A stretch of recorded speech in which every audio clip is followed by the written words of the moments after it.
My name is Sister Callista Evely, and I died on a cold morning in March of 2023. I was 72 years old, and I had served as a cloistered nun for more than 50 years in the Order of St. Joseph the Silent Heart, tucked away in a secluded abbey on the outskirts of Carmel, Indiana. My life was routine, disciplined, and marked by service to the church. I had taken my vows as a young girl just barely out of high school, enamored with the peace and beauty I saw in the older sisters. Over the years, I grew accustomed to the rhythm of convent life. Early morning prayers, silent meals, rosaries said in unison, days punctuated by sacraments, confession, Eucharist, and obedience to our superiors. I wore my habit with reverence. I loved the sacred stillness of the chapel at midnight. I believed I was living a holy life, one worthy of heaven. I truly did.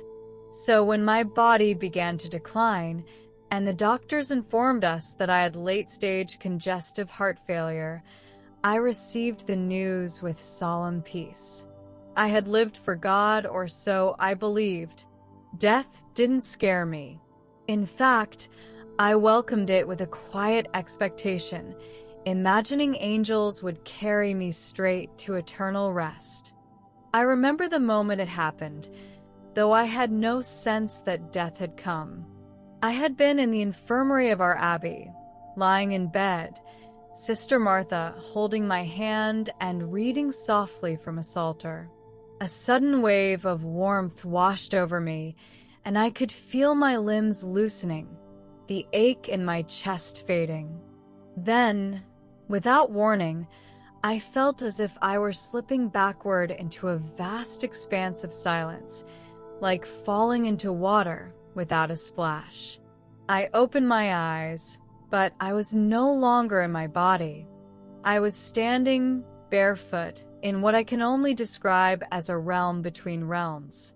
Everything around me shimmered, not with light in the natural sense, but with something alive, colors I had never seen before and couldn't begin to name.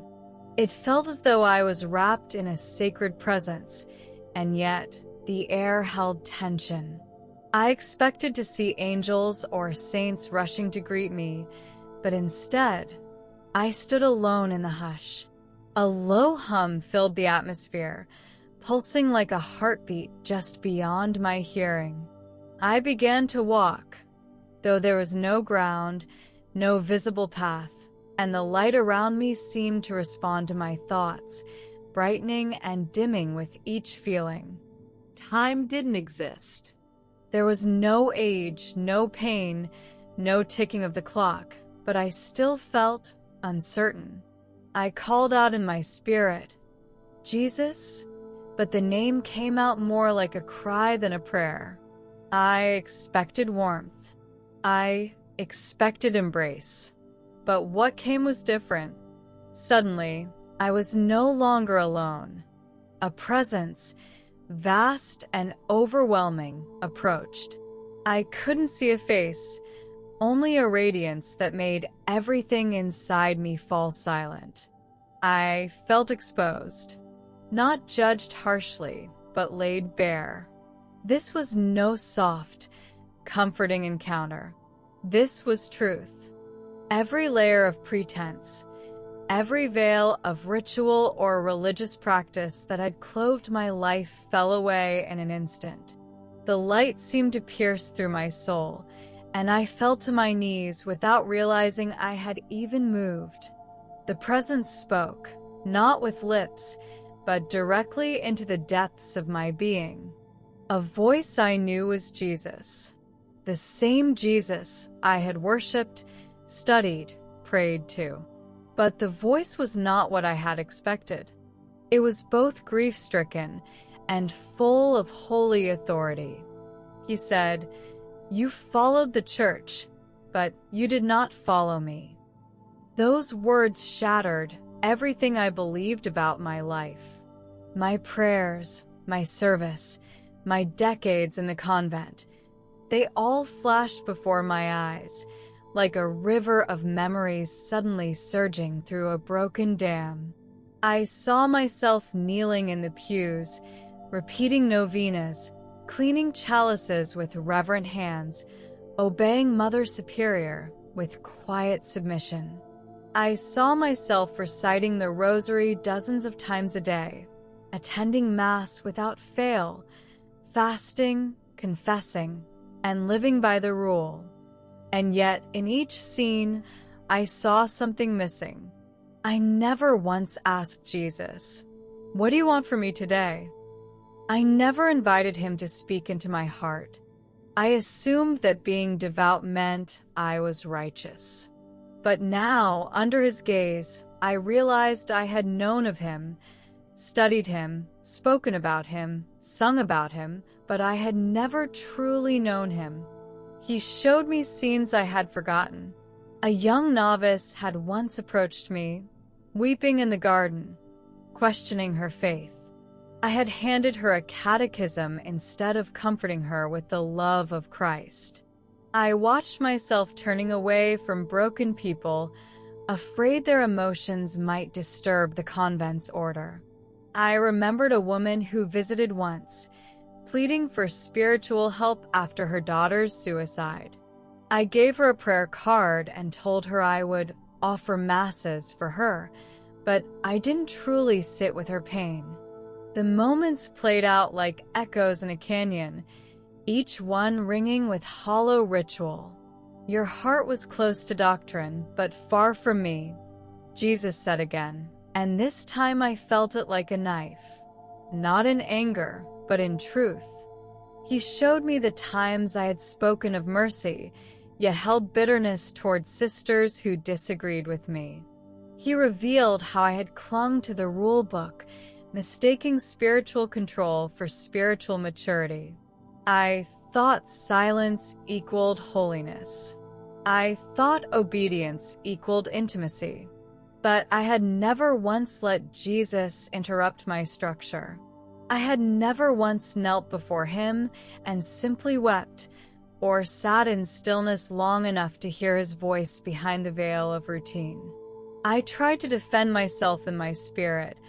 I wanted to cry out, "But I loved you. I served you. I gave you my life." But the words felt empty in that space. I knew they were shaped more by my assumptions than by truth. I realized I had built my life around a system that kept Jesus at a distance. I didn't sin outwardly, but I also never gave him my heart. My prayers had become rehearsed. My worship had become programmed. My good works, while visible, were done more from duty than desire. There was no intimacy in my walk, only imitation.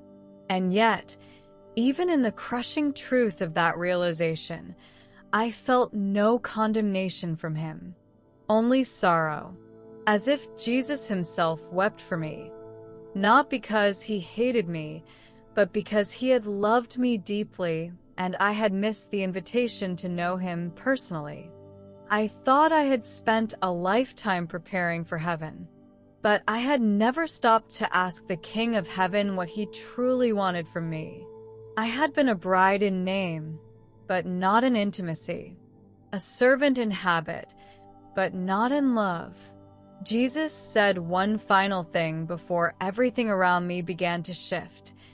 "Because your soul still longed for truth, you will return. But speak of what you saw, not with fear, but with fire." And then, without warning, I felt myself falling, downward, backward, into a body that felt unfamiliar. I gasped awake in the infirmary bed, nurses and sisters rushing toward me, calling my name in disbelief. I had been dead for nearly 6 minutes, but now I was alive. Something had changed in me, something eternal. The fire he spoke of now flickered inside my chest, and I knew in my soul, my life, my faith, Everything I thought I knew had to be reborn. The days that followed my return were a blur of physical weakness and spiritual intensity. I lay in my small infirmary bed, my body trembling, my breath shallow, yet something inside me had been awakened, a deep stirring that neither the sisters nor the doctors could fully understand. They called it a miracle, and perhaps it was. But the greater miracle wasn't that I had come back from death. It was that I had come back knowing I had never truly lived. I remained silent at first, afraid to speak aloud the things I had seen and heard. My lips could form words, but my heart trembled beneath the weight of truth. I had not only glimpsed the reality of eternity, I had tasted the sorrow of Jesus Christ, felt his grief over a church that had forgotten his voice, and now I carried that sorrow like a burning coal inside my chest. The other sisters visited me often, bringing soup, offering prayers, and speaking gentle encouragement. Their kindness pierced me in unexpected ways, because I now saw them not as holy women set apart, but as souls, each on a narrow road, many walking in the same illusion I once walked. When they prayed beside me, I listened not only to their words, but to their hearts. And I heard in them what I had once heard in myself: routine without fire, devotion without encounter, obedience without relationship. I wanted to scream, not in anger, but in grief. I wanted to grab their hands and say, "He's real. He's alive. He's not just an idea or a statue. He's longing to know you." But I couldn't find the courage. Not yet. On the third night, I asked for solitude. I turned away food and visitors, and as the sky outside darkened, I knelt beside the window, looking out over the snowy garden. I folded my hands, not in habit, but in desperation. I whispered the name, Jesus, and for the first time in my life, I meant it as a plea, not a performance. I wept. Tears that had been locked away by decades of piety flowed down my cheeks in silence. I told him I was sorry, not just for what I had done, but for what I had not done, for never seeking him with all my heart, for hiding behind veils and rules and holy garments instead of crawling into his arms like a child. In that moment, something beautiful happened. A peace descended, not the peace of routine or religious satisfaction, but a living peace. It filled the room like a fragrance, and I felt him there, not in a vision, not in a voice, but in a presence so real I dared not move. I remained kneeling until dawn, not saying much, just resting in the truth that Jesus had come, not to shame me, but to begin again. In the weeks that followed, I began to change. Slowly, quietly, but undeniably. I found myself rising in the early hours, not just to say morning prayers, but to sit in stillness, to listen. And sometimes when I heard nothing, I still stayed there, because I had come to know that love is not always loud. I read scripture not as a duty, but as a letter from someone who longed to speak into my soul. The words leapt from the page, especially the Gospels. I saw Jesus in ways I had never seen before, not just the man who healed and taught, but the friend who wept, who called people by name, who dined with sinners, who rebuked religious leaders not because they were disciplined, but because they were distant from his heart. Then came the day when I could no longer stay silent. It began with a young postulant named Sister Amelia, who had joined our order only 6 months earlier. She was bright-eyed, zealous, always eager to do what was right. One afternoon, She came to me in the infirmary to bring tea. She knelt beside me and asked softly, "Sister Callista, were you afraid when you died?" I looked into her eyes and saw in them the very same hunger I had once buried under duty. I took her hand, and without thinking, I told her everything.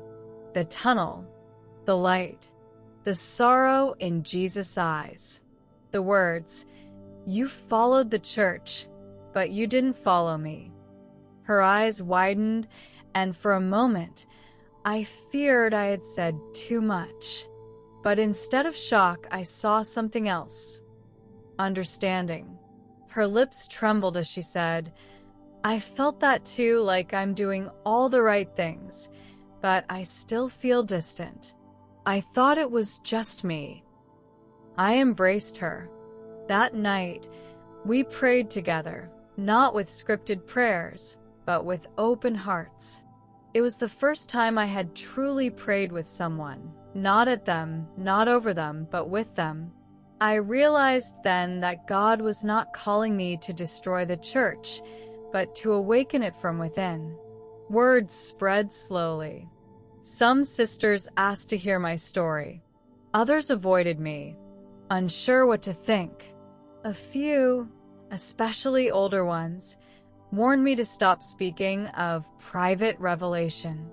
But I had tasted truth, and I could not untaste it. The fire that Jesus placed in me burned too deeply now.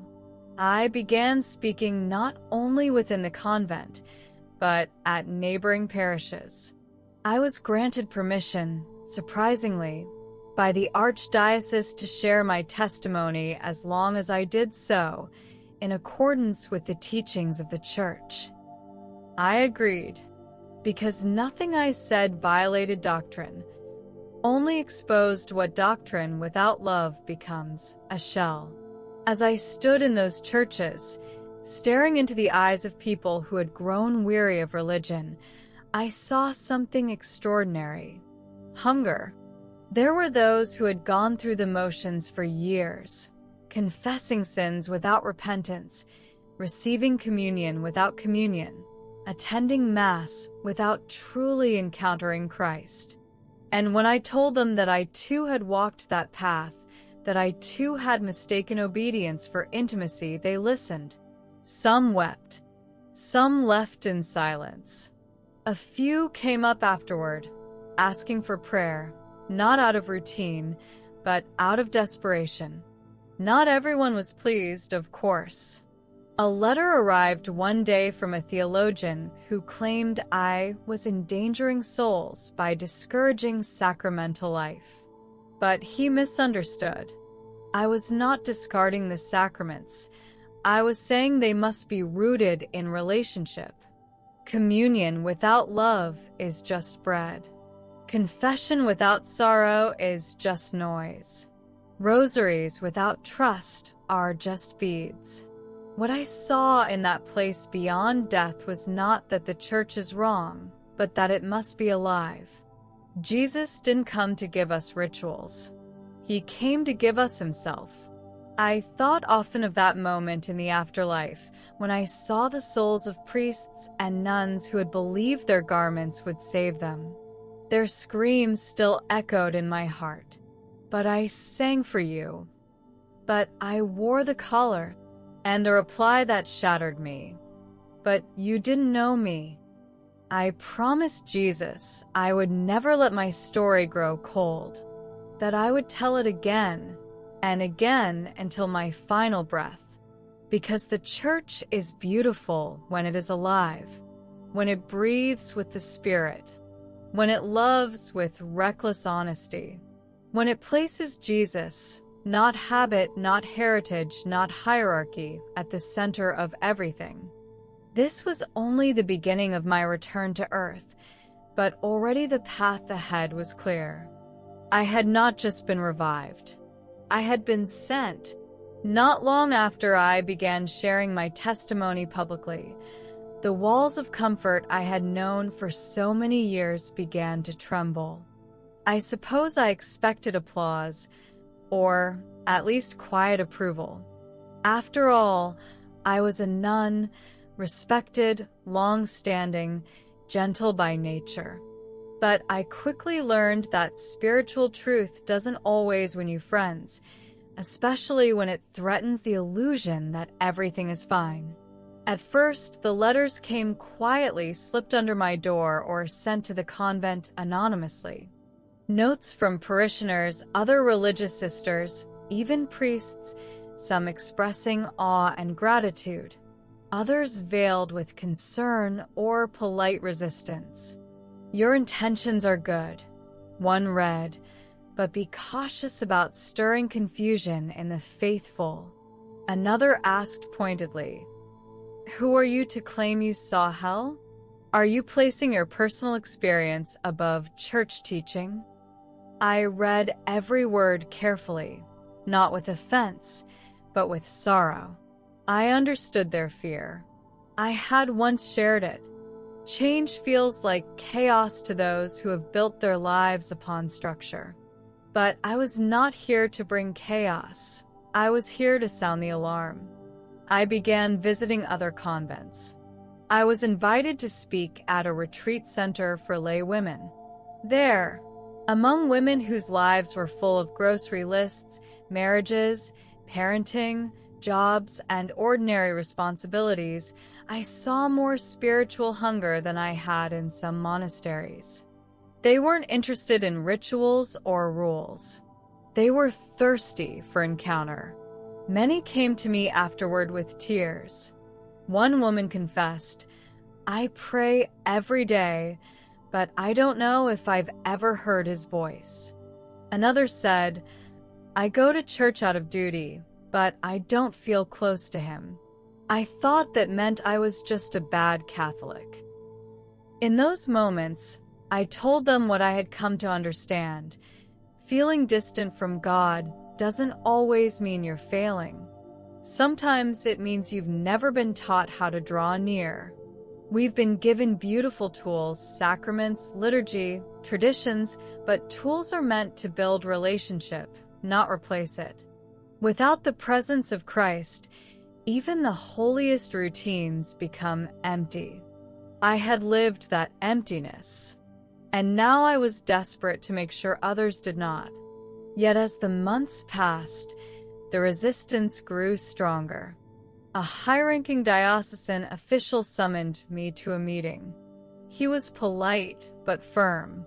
He reminded me that personal revelations must be treated with caution, that no one is permitted to suggest that the church's traditions are insufficient. I sat in his office, listening with respect, but my heart burned within me. I knew I wasn't attacking the church. I was pleading for it to wake up. Still, I promised him I would remain within bounds, and I meant it. I had no desire to rebel, only to revive. That night, I went back to my little room in the convent and cried. I felt torn between obedience and urgency, between humility and boldness. I opened my Bible, which had become more than a book to me now. It was alive, pulsing with the breath of God. I turned to John 10, and the words pierced me. "My sheep listen to my voice. I know them, and they follow me." That was the missing piece. We had taught people to listen to homilies, to confess their sins, to receive communion, but had we taught them to hear his voice? I thought again of the vision Jesus gave me. The line of clergy who stood weeping in the outer realms of eternity. Souls who had given their lives to the church, but not to Christ. One priest clutched his breviary and sobbed, "I prayed every hour." Another whispered, "I preached to thousands." And yet the answer to each was the same. "You never knew me." It haunted me.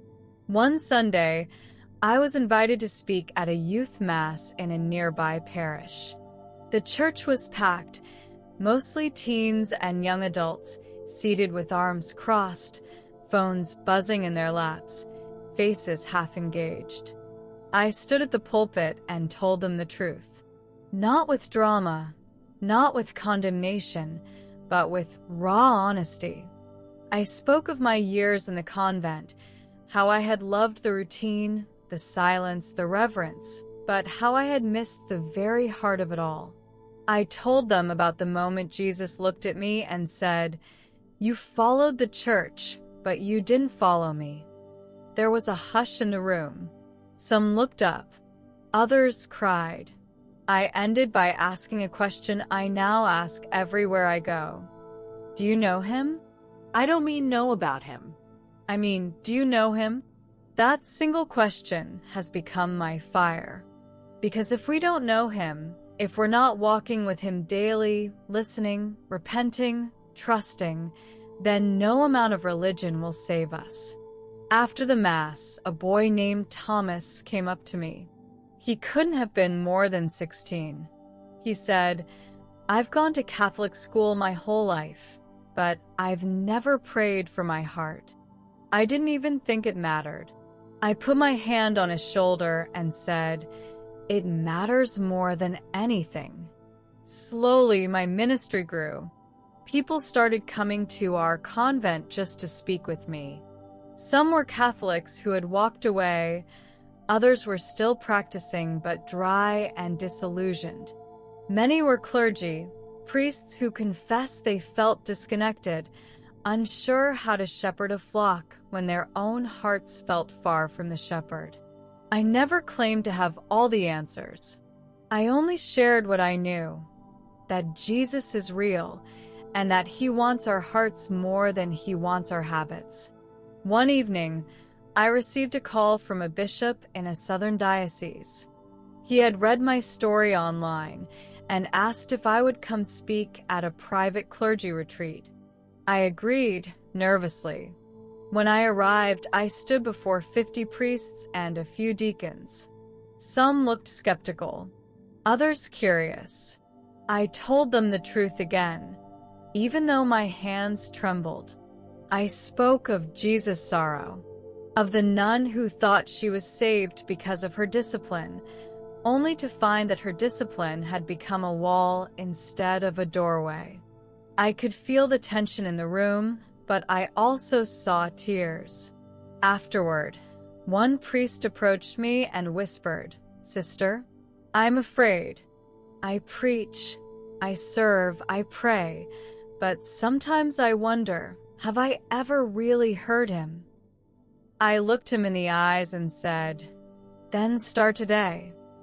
That night, I returned to my room and prayed long into the early hours. I knew the road ahead would not be easy. The more I spoke, the more opposition would rise. But I had made a vow now, one deeper than my original vows of poverty, chastity, and obedience. I had vowed to Jesus himself that I would never again mistake form for fire, that I would walk with him, not just for him, that I would lead others, not to a pew, but to his presence. And slowly, something began to happen.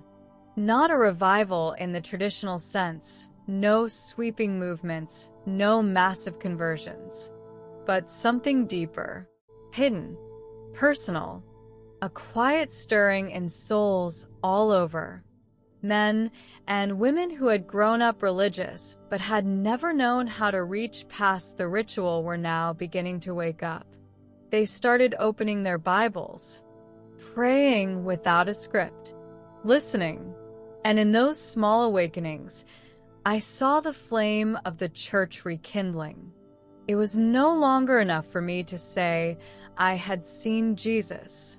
Now I lived to make him known. The more I shared what had happened to me, the more I realized how few people truly understood the difference between religion and relationship. They nodded when I spoke of Jesus. They agreed that faith was important. But so many had settled into a kind of spiritual autopilot, living day to day on a diet of rituals without intimacy, obedience without understanding. I had once lived that way too, cloaked in piety, but distant from the very person I claimed to serve. Now that my eyes were open, I could see that same hollowness in others, hidden behind habits, titles, and robes. I remember one particular encounter that still haunts me. I had traveled to a monastery to speak with a group of cloistered nuns. It was a quiet place, austere and serene, with the air of timeless devotion. The women there were gracious and humble, many of them decades into their sacred vows. I shared my story carefully, not wanting to offend, but hoping to stir something deeper. After I spoke, an elderly sister approached me. Her voice trembled. "All these years," she whispered, "I've been afraid of God. Not because I don't love him, but because I never really knew how to talk to him outside the rules." Her words pierced me. I took her hand and said, "Then start now. Talk to him like he's right here. Because he is." That moment revealed something I hadn't fully grasped until then. Even in the most devout corners of the church, there are people who have never truly encountered the living Jesus. They serve him, they worship him, but they don't walk with him. And yet the hunger is there. Buried under years of formation and routine, there's a longing for something more, for someone real. One night, I sat in my room, reading the Gospel of Luke. The story of Martha and Mary drew tears from my eyes. I had always admired Martha, diligent, faithful, serving. But now, I saw myself in her restlessness. For so many years, I had been busy for God, but rarely still with him. I had labored in his name, but not always in his presence. And like Martha, I had missed the better portion. Mary chose relationship. She sat at his feet, listened, adored, loved. That was what he wanted from me, not my busyness, but my heart. And yet, despite these revelations, I still struggled. There were days when old habits pulled at me. I'd find myself slipping into rote prayers, checking boxes of obedience. It was hard to unlearn what I had built my entire identity around. Being a nun had been more than a role. It had been my life, my safety, my purpose. Now I was learning to live as something else entirely. A daughter, a friend, a bride of Christ, not in title alone, but in lived intimacy. The challenges didn't stop at the internal. Externally, my witness began to draw both praise and condemnation. Some in the church began to distance themselves. Invitations were revoked. A few superiors warned others about me, calling my message spiritually reckless or borderline Protestant. But others, especially the laity, began writing to me in secret. A young mother wrote, "I've gone to Mass my whole life, but I've never felt close to God. Your story gives me hope that I still can." A deacon confided, "I've been in ministry for 15 years, but I don't know how to pray unless I'm reading from a script. How do I start?" I told them the truth. Start small. Sit in silence. Open the Word. Speak to Jesus as if he were beside you. Then listen. Wait. Trust that he'll answer, not always in words, but in nudges, in peace, in conviction, in tears. I explained that relationship isn't built overnight. It takes surrender. It takes risk. It takes stripping away the layers of performance until what's left is a heart, naked and real, waiting to be held by the one who made it. Still, my own transformation wasn't without cost. I began to lose friendships I had cherished for decades. Some sisters in my former convent no longer wrote. Others sent me notes expressing concern that I was drifting into emotionalism, that I had let one experience rewire my theology. But how could I explain that this wasn't about emotions or ideas? It was about a person I had met, a person who had spoken into the deepest recesses of my soul and burned away the lies I had lived under. There were nights I cried in bed, wondering if I had gone too far, wondering if I was being deceived. But every time the doubt crept in, I returned to that moment, when Jesus looked into my soul and said, "You followed the church, but you didn't follow me." It was not condemnation. It was invitation, and I could not betray it. Not now. Not ever. I began traveling more. Churches, prayer groups, retreats. I spoke in living rooms and cathedrals to crowds of 20 and crowds of hundreds. I never asked for money. I never promoted a ministry. I simply shared what I had seen, what I had learned, what I now lived. I told people that Jesus is not an idea or an icon. He is a person alive and waiting. I told them that hell is not reserved for the rebellious only, but for the religious who never bothered to know the one they claimed to serve. And everywhere I went, people wept. Old men who had served as altar boys, now wrinkled and disillusioned, admitted that they had never felt loved by God, only judged. Young women raised in Catholic schools said they had memorized prayers, but never learned how to pray. Even priests broke down, confessing that they had lost their fire years ago and didn't know how to find it again. One night, after speaking at a parish in Ohio, I sat with a young seminarian named Gabriel. He had tears in his eyes as he asked, "Sister, is it too late for me to learn intimacy with Christ? I've spent years studying theology, but I don't know how to talk to him without a formula." I smiled and said, "Gabriel, if you're asking that question, it means you're ready. Start today, right now." I watched him bow his head, his lips trembling. And for the first time in his life, he prayed, not from a textbook, not from memory, but from the rawness of his own heart. That moment was worth every loss I had endured. The journey had become clear. My mission was not to criticize the church, but to call it back to its first love. To remind it that before we were Catholics, we were Christians. Before we belonged to a system, we belonged to a Savior. Before we had catechisms, we had the voice of a shepherd calling us by name. And I would not rest until every pew, every pulpit, every parish remembered that truth. As the months turned into a year, my path became both clearer and lonelier. I had begun this journey thinking I would find companions among the faithful, those who, like me, were awakened from religious slumber.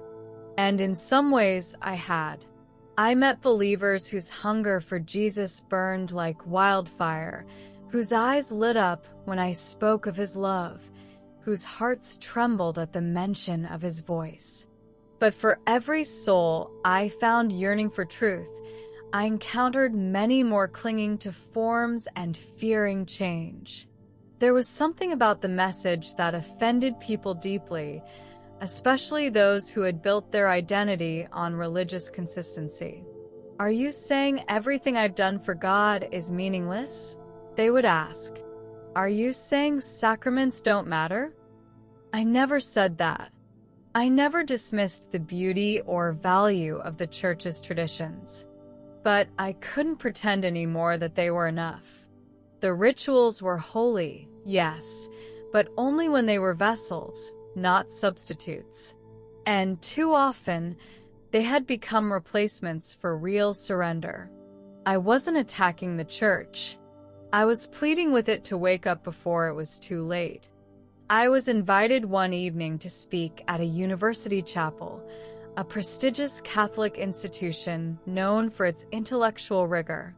The audience was filled with seminarians, professors, nuns, and young students. I stood before them, trembling, because I knew the cost of honesty in a place like this. I told them everything about my death, about Jesus, about the judgment I never expected, about the mercy that shocked me even more than the warning. When I finished, silence filled the room.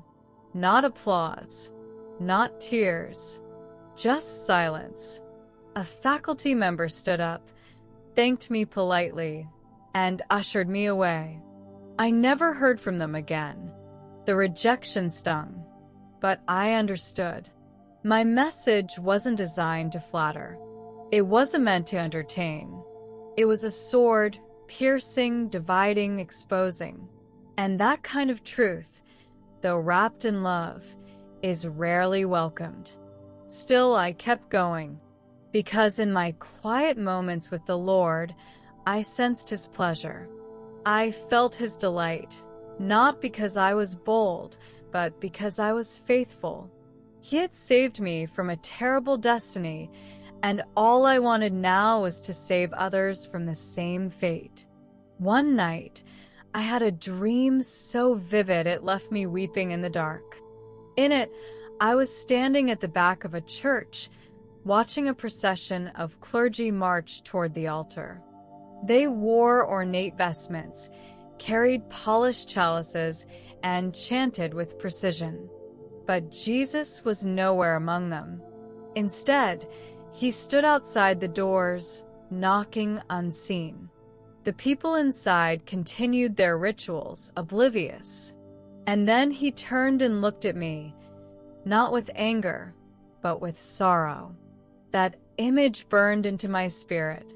I woke up with the words echoing in my heart. They honor me with their lips, but their hearts are far from me. I began journaling every insight, every conversation, every encounter. I started recording videos, not for popularity, but for preservation. I wanted the message to outlive me. I was 73 now. I knew I didn't have forever, but I had today. And as long as I had breath, I would speak. One of the most profound encounters during that time came from a former priest who had left the clergy after a crisis of faith. He had seen my testimony online and reached out. We met in a quiet garden. He wore no collar, just a worn jacket and tired eyes. "I lost my faith," he confessed, "but your story shook something loose in me. Is it really possible to start again?" After so many years of emptiness, I looked him in the eye and said, "If Jesus gave me another chance after death itself, then you, still breathing, still seeking, are already halfway home." He wept openly. The pain in the church wasn't limited to the pews. It reached into the very heart of the clergy. So many had been trained to perform, not commune. They had been taught to administer the sacraments, but not how to sit at Jesus' feet. They had been armed with doctrine, but left starving for love. And I, an old woman, once blinded by the same veil, was now their midwife into intimacy. But the resistance grew. Letters from dioceses warned me not to confuse the faithful. A few bishops accused me of undermining the magisterium. Even my former abbess publicly rebuked me in a Catholic newspaper. "This woman has abandoned her vow of obedience," she wrote. "She now walks a dangerous line between mysticism and heresy." I cried when I read it, not out of guilt, but grief. Grief for how blind we could be when our pride dressed itself in piety. One night, in prayer, I asked Jesus if I should stop. They don't want to hear it, I told him. They're turning on me. And I heard his voice, not aloud, but in that unmistakable place within. They didn't want to hear me either. I felt his nearness, his compassion. And then he whispered something that became the anchor of my mission. One soul. Just one. If you speak for 50 years and only one heart turns back to me, it was worth it. That renewed my fire. I returned to small gatherings, house churches, prayer groups, even online forums. I wasn't looking for platforms. I was looking for hearts. And oh, how many I found. A teenager who struggled with scrupulosity told me, "I thought God hated me until I heard your story." A young man caught in porn addiction confessed, "I kept going to confession, but I never changed. Now I realize I never knew Jesus, but I want to." Testimonies like those were my treasures. They reminded me that revival doesn't always look like packed stadiums or flashy sermons. Sometimes it looks like a kitchen table, a whispered prayer, a tear-stained Bible, a nun in her 70s telling a broken soul, "You are not too far gone. Jesus wants you." Even now, as I write these words from a modest apartment in Philadelphia, I know my time is drawing near. The Lord has not shown me when I will die, but I feel it. My body aches more. My steps are slower. But my spirit is more alive than it has ever been. And when that day comes, when I cross over for the final time, I know He'll be waiting, not as a judge with sorrow in His eyes, but as the bridegroom of my soul, arms open wide. This time, I won't be halted. I won't be sent back. This time, I'll fall into the embrace I was made for. But until then, I'll keep crying out in the wilderness, because there are still so many Marthas, so many Pharisees, so many religious hearts who've never tasted the joy of Jesus. And I've come back to tell them, there's more. The years pressed forward gently, like twilight drifting into dusk. My hair, now silver, hung in soft wisps around my face. My hands had become thin and veined, but they still moved with purpose as I turned the pages of Scripture each morning. I often sat by the small window in my apartment, watching the birds hop between branches in the tree outside. I found great comfort in their simple, obedient lives. No ritual, no ceremony, just instinctive trust in the one who made them. It had been nearly a decade since I returned from that place between life and eternity. A decade since Jesus interrupted my death and rerouted my soul. And though my life had grown quieter, it had never been more full. The noise of applause had long faded, replaced by the whisper of purpose. I was not famous, nor wealthy, nor even widely accepted, but I was faithful, and in the stillness, I felt His presence like never before. In the final months of my life, something unexpected happened. I began receiving letters, hundreds of them, from across the world. Handwritten notes from nuns in cloisters, priests in doubt, grandmothers who had spent their lives in pews but never felt known by God. Young people who stumbled across my testimony online and wept because they had finally found words for the emptiness they carried. One letter from a teenage girl in Argentina read, "Sister Callista, I was going to leave the church. I thought God didn't want someone like me, someone who struggled to believe. But then I saw your story, and I felt Jesus speak to me for the first time. I didn't know He wanted my heart more than my rituals. Thank you." I sat with that letter in my lap for an hour, tears falling into the ink. Another came from a man in his 60s who had served as a deacon for over 20 years. He confessed that his heart had grown numb from the repetition of duty. He wrote, "You taught me to pray again, not with books or formulas, just with honesty." Each letter was a soul, a story, and a reminder that the fire Jesus kindled in me had not burned in vain. It had spread quietly, like candlelight passing from wick to wick in a dark cathedral. And now, even as my body weakened, that flame kept reaching. One afternoon, while praying, I sensed the Lord speak again. This time it was different. Not a commission, not a rebuke, not even a call. Just a whisper. Soon. I understood. It would be soon. My breath was growing shorter. My nights were longer. I had begun dreaming of that garden again. The one I saw during my near-death experience. The one where Jesus stood waiting. In the dream, I never reached him, but he was always just ahead, beckoning, smiling with eyes full of eternity. And so I began preparing, not for death, but for home. I asked a dear friend to help record one final message. Just my voice, just truth.